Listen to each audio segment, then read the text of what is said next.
me dënimin e FIFA-s. Sot këtë javë, domethënë FIFA ka dhënë një dënim për Federatën e Futbollit me një shumë parash, mos gaboj 20.000 euro. 20.000 franga. 20.000 euro për Federatën e Futbollit për thirrje diskriminuese në stadium në ndeshjen Shqipëri-Andorra.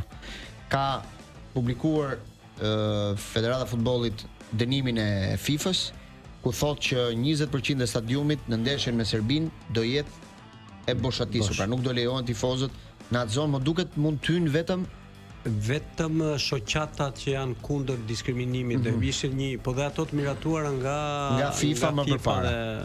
Dhe praktikisht sot në faqen e procesit kemi publikuar dhe 2 letrat që ka sjell FIFA që janë që tregojnë incidentet që kanë ndodhur me minuta dhe thirrjet që kanë bërë tifozët në ato minuta në stadium ku të gjitha thirrjet ishin në lidhje me Serbinë, pra ku ishte vritin i serbët, një gjë e tillë. Dhe për këtë arsye jemi dënuar në pas një skepticizëm nga tifozët. Po të shikojë rrjetet sociale gjithë mendojnë që është bërë me qëllim. Ka bërë Federata e Futbollit vet. Mund të ndodhë një gjë e tillë që bëj Federata vet. Po jo vetë. Duket diçka jashtëzakonshme që të shkosh ta mendosh deri në këtë pikë. Ska lidhje, domethënë këto gjëra duhet ndodhin. Pra, për hir të Bostoni jo, sepse ne përpara se të vinë ky vendim, neve vetë kishim përjashtuar ato. Federata e Futbollit vetë nga vetë kishte dënuar tifozët.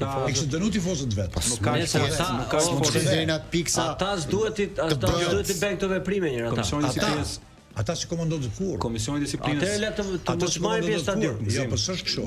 Sa mirë ata kur thrasin me motrat dhe nënat e njëri tjetrit nuk i pyet njëri fare. Fare vazhdojnë thyn kokat e njëri tjetrit dhe kur shahet titullari gjërat bëhet nami. Jo, s'është çështje, kjo është titullari kjo luhet në politikën. Kjo luhet në se për politikën po tjetë i thua Serbit ti po përdor figurë më të madhe botërore që ka Serbia, Djokovicin po e përdor për politikë.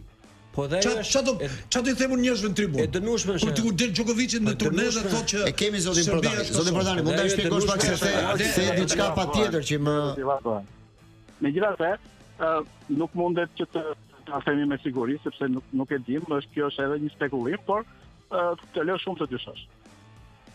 Alo. Po si mund të dyshosh për Po ç'është ky që u dash ka të dënohet vetëm? Po zoti Prodani na dëgjon?